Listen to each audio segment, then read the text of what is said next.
British Bangladeshi MP এবং British সরকারের homelessness minister Rushanara আলীর পদত্যাগের দাবি উঠেছে। তিনি তার একটি প্রপার্টিতে অতিরিক্ত ভাড়া চেয়েছেন এমন অভিযোগে তার বিরুদ্ধে এই পদত্যাগের দাবি করেছে কনজারভেটিভ দলসহ বিভিন্ন ক্যাম্পেইন গ্রুপ। যুক্তরাজ্যের বিভিন্ন সংবাদে বলা হয়েছে স্টেফনি গ্রিন এবং বেথনাল গ্রিন এবং স্টেফনির এমপি রোশনারা আলী, যিনি সরকারের হোমলেসনেস মিনিস্টার হিসেবে দায়িত্ব পালন করছেন লেবার সরকারের, তিনি তার একটি প্রপার্টি সেখানে 4 মাসের নোটিশ দিয়েছেন ভাড়াটিয়াকে এবং ভাড়াটিয়া চলে যাওয়ার পর তিনি সেই বাসাটি আবার মাসে 700 পাউন্ড বেশি মূল্যে ভাড়ার জন্য রিলিজ করেছেন। এক্ষেত্রে ক্যাম্পেইনাররা দাবি করেছেন যেখানে সরকার রেন্টার্স বিলের মাধ্যমে ভাড়াটিয়াদের সুরক্ষা দিতে চাইছে সেখানে সরকারের মন্ত্রীর এ ধরনের আচরণ দ্বিচারিতা, দ্বিমুখিতা এবং ভণ্ডামিতে পূর্ণ। কনজারভেটিভ দলের চেয়ারম্যান কেভিন হোলিনরেক তিনি বলেছেন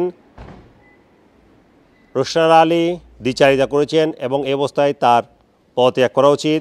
পাশাপাশি এসএনপির ডেপুটি লিডার ওয়েস্টমিনিস্টারের পেট উইশার্ট তিনি বলেছেন এই ধরনের ঘৃণামূলক কথাবার্তা যখন জনসম্মুখে আসে তখন সাথে সাথেই মন্ত্রীর পদত্যাগ করা উচিত।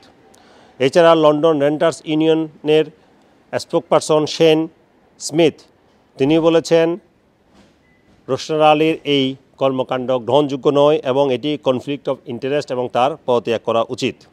তবে সরকারের চ্যান্সেলর রেচেল রিভস তিনি বলেছেন তিনি বুঝতে পারছেন না কেন কনজারভেটিভ সহ অন্যান্যরা রোশনারা আলীর পদত্যাগ চেয়েছেন। তিনি বলেছেন তিনি সব কিছু জানেন না, কিন্তু তিনি মনে করেন রোশনারা আলী সব কিছু আইন অনুযায়ী করেছেন।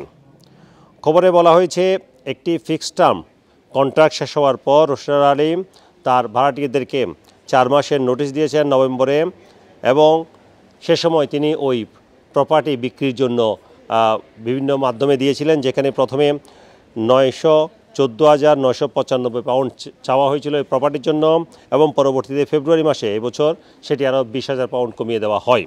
কিন্তু পরবর্তীতে সেটি বিক্রি না হওয়ায় পুনরায় সেটি ভাড়ার জন্য দেওয়া হয় এবং সেক্ষেত্রে প্রতি মাসে আরও অতিরিক্ত 700 পাউন্ড চাওয়া হয়।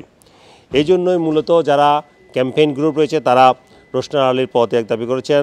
তার মধ্যে জেনারেশন রেন্টের চিফ এক্সিকিউটিভ বেন টমি তিনি বলেছেন এই ধরনের অ্যালিগেশন খুবই হতাশাজনক এবং এটি সরকারের জন্য একটি ওয়েক আপ কল এবং সরকারের উচিত ভাড়াটিয়াদের সুরক্ষায় আরও কার্যকর পদক্ষেপ নেওয়া। এর পাশাপাশি আরও শেল্টারের ক্যাম্পেইনার এবং পলিসি ডাইরেক্টর মাইরি ম্যাক্রি তিনি বলেছেন লেবারের উচিত তাদের যে নির্বাচনী ম্যানিফেস্টো ছিল সেটি মেনে চলা এবং তিনিও দাবি করেছেন সরকারের এই মন্ত্রীর পদত্যাগ করা উচিত। পার্লামেন্টারি রেজিস্টার অনুযায়ী রোশনারা আলী লন্ডনে 3টি প্রপার্টির মালিক, যার মধ্যে একটির মালিক তার সাথে একজন ফ্যামিলি মেম্বারও। এছাড়া সরকারের যে রেন্টার্স বিল রয়েছে সেখানে বলা হয়েছে যদি কোনো ল্যান্ডলর্ড বিক্রি করার জন্য কোনো প্রপার্টি থেকে ভাড়াটিয়াদের উচ্ছেদ করে তাহলে 6 মাস পর্যন্ত সেটি ভাড়ার জন্য পুনরায় রিলিজ করা যাবে না। এছাড়া ফিক্সড টার্ম টেনেন্সিও সেটিও বাতিল করার বিধান রাখা হয়েছে এবং বলা হয়েছে 4 মান্থস নোটিশ অবশ্যই দিতে হবে যদি কোনো বাড়ির মালিক ভাড়াটিকে উচ্ছেদ করতে চায়। এছাড়া বর্তমানে যেটি আছে সেটি হচ্ছে 2টি ওয়েতে ল্যান্ডলর্ড চাইলে ভাড়াটিকে উচ্ছেদ করতে পারে। একটি হচ্ছে সেকশন 8 যেখানে একটি কারণ দেখাতে হয়, আর এটি হচ্ছে সেকশন 21 যেটি হচ্ছে নো ফল্ট এভিকশন।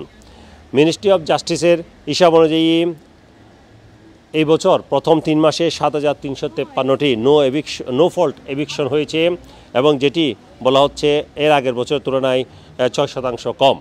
বিভিন্ন সংবাদ মাধ্যম তারা বলেছে রোশনারা আলীর সাথে তারা যোগাযোগের চেষ্টা করেছে, তবে তার কাছ থেকে কোনো কমেন্ট পাওয়া যায়নি। তবে তার স্পোকপারসন যেটি বলেছেন সেটি হচ্ছে যে রোশনারা আলী বলছেন তারা কোনো ধরনের অন্যায় করেননি এবং তারা সব কিছু আইন মেনেই করেছেন। Sarwar Hossain, top news, London.